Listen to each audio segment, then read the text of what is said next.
Chapter 5 of The Path of Prosperity, the secret of health, success, and power. We all remember with what intense delight, as children, we listened to the never-tiring fairy tale. How eagerly we followed the fluctuating fortunes of the good boy or girl, ever protected in the hour of crisis from the evil machinations of the scheming witch, the cruel giant, or the wicked king. And our little hearts never faltered for the fate of the hero or heroine, nor did we doubt their ultimate triumph over all their enemies, for we knew that the fairies were infallible, and that they would never desert those who had consecrated themselves to the good and the true. And what unspeakable joy pulsated within us when the fairy queen, bringing all her magic to bear at the critical moment, scattered all the darkness and trouble, and granted them the complete satisfaction of all their hopes, and they were, happily ever after. With the accumulating years and an ever-increasing intimacy with the so-called realities of life, our beautiful fairy world became obliterated, and its wonderful inhabitants were relegated, in the archives of memory, to the shadowy and unreal. And we thought we were wise and strong in thus leaving forever the land of childish dreams.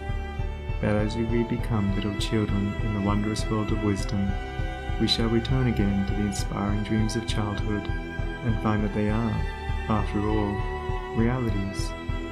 The fairy folk, so small and nearly always invisible, yet possessed of an all-conquering and magical power, who bestow upon the good health, wealth, and happiness, along with all the gifts of nature in lavish profusion, start again into reality and become immortalized in the soul realm of him who, by growth in wisdom, has entered into a knowledge of the power of thought and the laws which govern the inner world of being.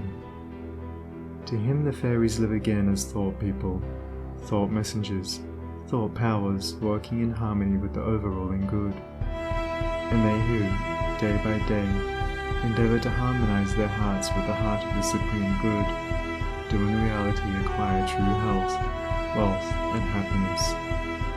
There is no protection to compare with goodness, and by goodness I do not mean a mere outward conformity to the rules of morality. I mean pure thought, noble aspiration, unselfish love, and freedom from vainglory. To dwell continually in good thoughts is to throw around oneself a psychic atmosphere of sweetness and power which leaves its impress upon all who come in contact with it.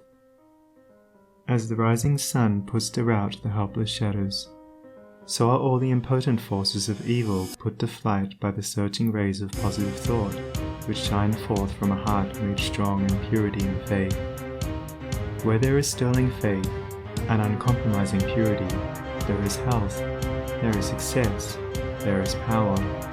In such a one, disease, failure, and disaster can find no lodgment, for there is nothing on which they can feed. Even physical conditions are largely determined by mental states, and to this truth the scientific world is rapidly being drawn.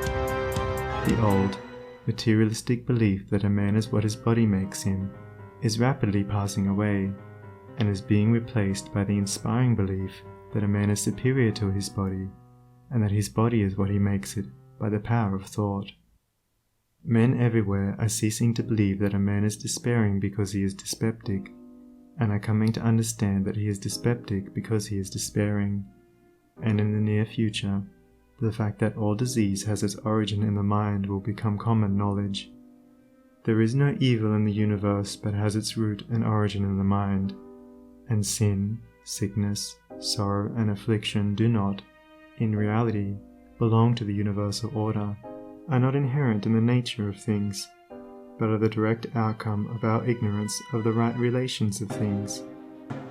According to tradition, there once lived, in India, a school of philosophers who led a life of such absolute purity and simplicity that they commonly reached the age of 150 years, and to fall sick was looked upon by them as an unpardonable disgrace, for it was considered to indicate a violation of law. The sooner we realize and acknowledge that sickness, far from being the arbitrary visitation of an offended God, or the test of an unwise providence, is the result of our own error or sin, the sooner we shall enter upon the highway of health. Disease comes to those who attract it, to those whose minds and bodies are receptive to it, and flees from those whose strong, pure, and positive thought sphere generates healing and life-giving currents. If you are given to anger, worry, jealousy, greed, or any other inharmonious state of mind and expect perfect physical health, you are expecting the impossible, for you are continually sowing the seeds of disease in your mind. Such conditions of mind are carefully shunned by the wise man, for he knows them to be far more dangerous than a bad drain or an infected house. If you would be free from all physical aches and pains, and would enjoy perfect physical harmony, then put your mind in order and harmonize your thoughts. Think joyful thoughts, think loving thoughts. Let the elixir of goodwill course through your veins, and you'll need no other medicine.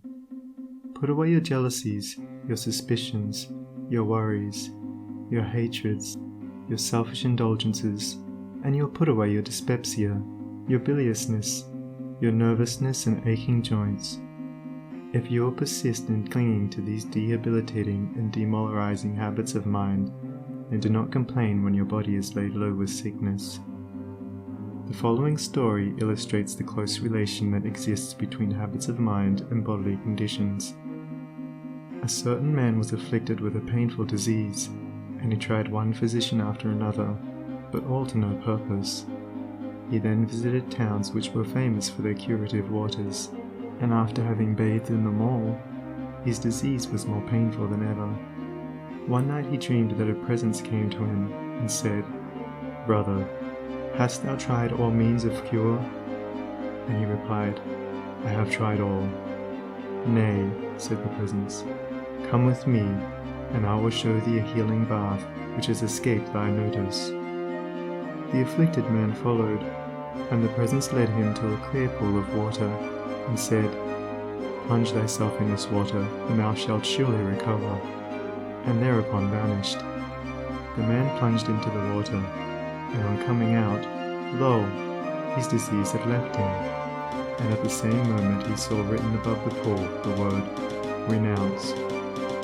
Upon waking, the full meaning of his dream flashed across his mind, and looking within he discovered that he had, all along, been a victim to a sinful indulgence, and he vowed that he would renounce it forever. He carried out his vow, and from that day his affliction began to leave him, and in a short time he was completely restored to health. Many people complain that they have broken down through overwork. In the majority of such cases, the breakdown is more frequently the result of foolishly wasted energy. If you would secure health, you must learn to work without friction. To become anxious or excited, or to worry over needless details is to invite a breakdown. Work, whether of brain or body, is beneficial and health-giving, and the man who can work with a steady and calm persistency, freed from all anxiety and worry, and with his mind utterly oblivious to all but the work he has in hand, will not only accomplish far more than the man who is always hurried and anxious, but he will retain his health, a boon which the other quickly forfeits. True health and true success go together, for they are inseparably intertwined in the thought realm.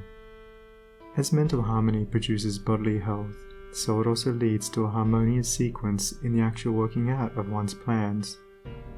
Order your thoughts and you will order your life. Pour the oil of tranquility upon the turbulent waters of the passions and prejudices, and the tempests of misfortune, howsoever they may threaten, will be powerless to wreck the bark of your soul as it threads its way across the ocean of life. And if that bark be piloted by a cheerful and never-failing faith, its course will be doubly sure, and many perils will pass it by which would otherwise attack it. By the power of faith, every enduring work is accomplished. Faith in the Supreme, faith in the overruling law, faith in your work, and in your power to accomplish that work. Here is the rock upon which you must build if you would achieve, if you would stand and not fall. To follow, under all circumstances, the highest promptings within you, to be always true to the divine self, to rely upon the inward light, the inward voice, and to pursue your purpose with a fearless and restful heart, believing that the future will yield unto you the meed of every thought and effort, knowing that the laws of the universe can never fail, and that your own will come back to you with mathematical exactitude.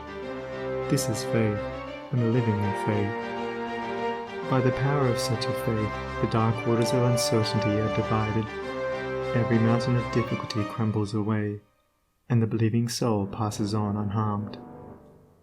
Strive, O reader, to acquire, above everything, the priceless possession of this dauntless faith, for it is the talisman of happiness, of success, of peace, of power, of all that makes life great and superior to suffering. Build upon such a faith, and you build upon the rock of the eternal, and with the materials of the eternal, and the structure that you erect will never be dissolved, for it will transcend all the accumulations of material luxuries and riches, the end of which is dust. Whether you are hurled into the depths of sorrow, or lifted upon the heights of joy, ever retain your hold upon this faith, ever return to it as your rock of refuge, and keep your feet firmly planted upon its immortal and immovable base. Centered in such a faith, you will become possessed of such a spiritual strength as will shatter, like so many toys of glass, all the forces of evil that are hurled against you, and you will achieve a success such as the mere striver after worldly gain can never know or even dream of. If ye have faith, and doubt not, ye shall not only do this, but if ye shall say unto this mountain, Be thou removed, and be thou cast into the sea, it shall be done. There are those today, men and women tabernacled in flesh and blood, who have realized this faith, who live in it and by it day by day, and who, having put it to the utmost test, have entered into the possession of its glory and peace. Such have sent out the word of command, and the mountains of sorrow and disappointment, of mental weariness and physical pain have passed from them, and have been cast into the sea of oblivion. If you will become possessed of this faith, you will not need to trouble about your success or failure, and success will come. You will not need to become anxious about results, but will work joyfully and peacefully, knowing that right thoughts and right efforts will inevitably bring about right results. I know a lady who has entered into many blissful satisfactions, and recently a friend remarked to her, "Oh, how fortunate you are. You only have to wish for a thing, and it comes to you." And it did, indeed, appear so on the surface, but in reality all the blessedness that has entered into this woman's life is the direct outcome of the inward state of blessedness which she has, throughout life, been cultivating and training toward perfection. Mere wishing brings nothing but disappointment. It is living that tells. The foolish wish and grumble, the wise work and wait, and this woman had worked without and within, but especially within upon heart and soul, and with the invisible hands of the Spirit she had built up, with the precious stones of faith, hope, joy, devotion and love, a fair temple of light, whose glorifying radiance was ever round about her. It beamed in her eye, it shone through her countenance, it vibrated in her voice, and all who came into her presence felt its captivating spell. And as with her, so with you. Your success, your failure, your influence, your whole life you carry about you, for your dominant trends of thought are the determining factors in your destiny. Send forth loving, stainless, and happy thoughts, and blessings will fall into your hands, and your table will be spread with the cloth of peace. Send forth hateful, impure, and unhappy thoughts, and curses will rain down upon you, and fear and unrest will wait upon your pillow. You are the unconditional maker of your fate, be that fate what it may. Every moment you are sending forth from you the influences which make or mar your life.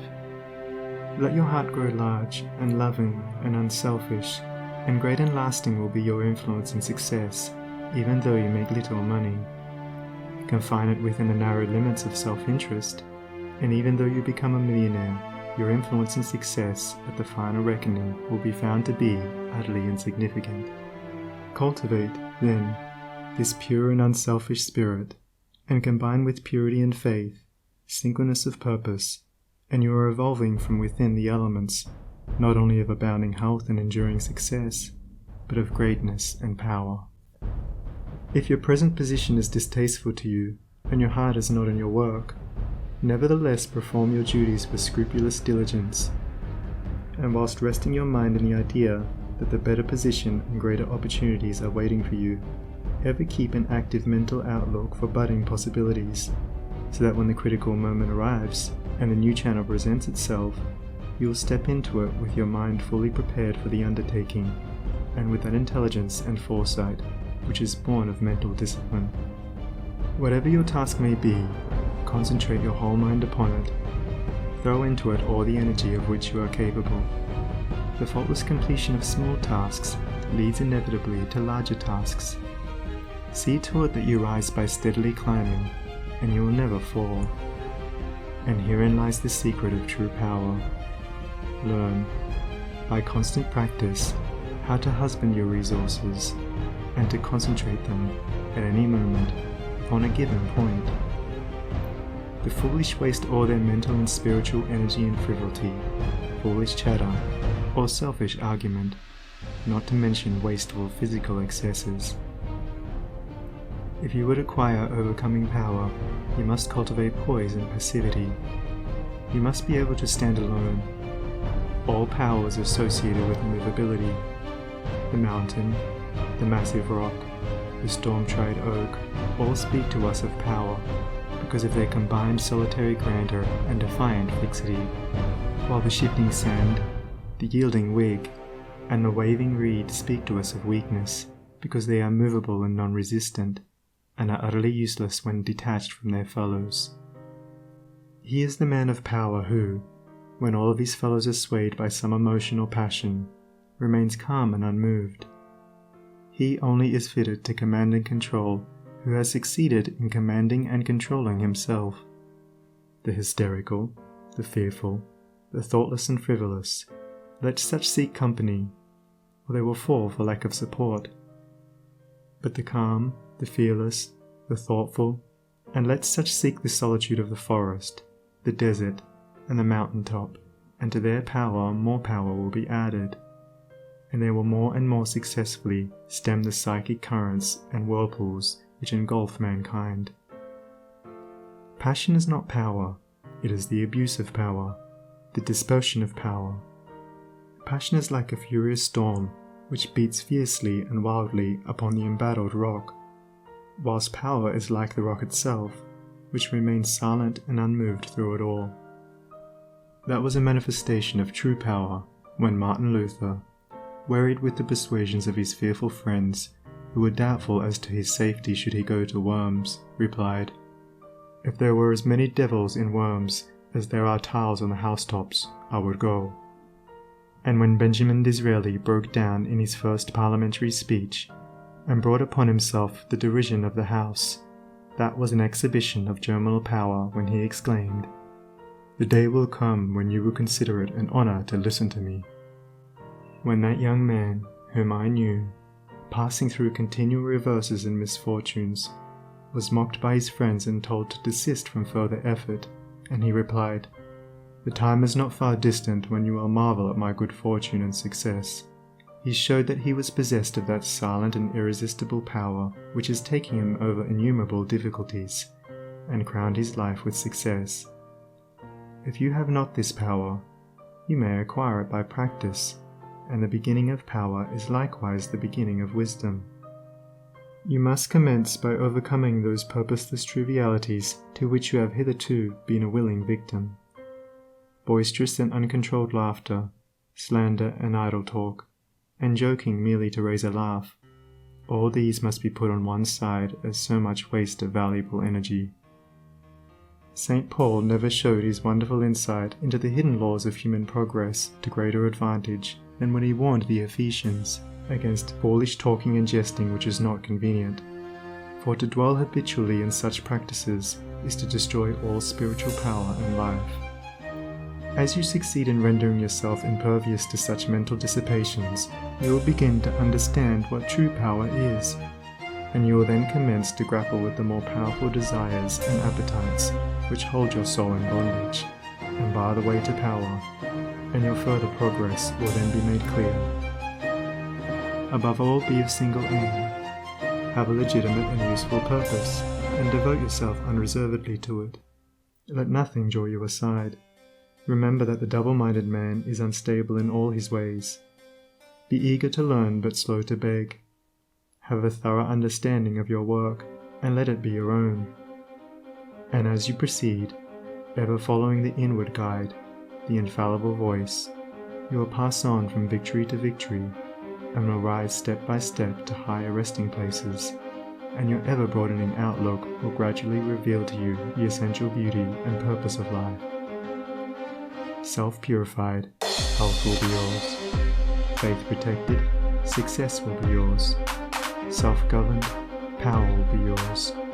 And all that you do will prosper, for, ceasing to be a disjointed unit, self-enslaved, you will be in harmony with the great law, working no longer against, but with, the universal life, the eternal good.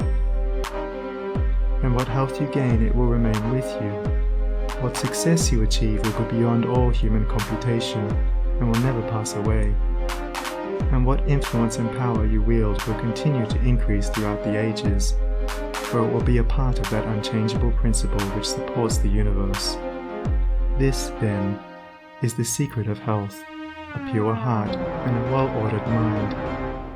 This is the secret of success, an unfaltering faith and a wisely directed purpose, and to rein in, with unfaltering will, the dark steed of desire.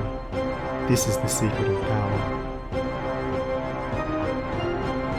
All ways are waiting my feet to tread, the light and dark, the living and the dead, the broad and narrow way, the high and low, the good and bad, and with quick step or slow, I now may enter any way I will, and find, by walking, which is good, which ill.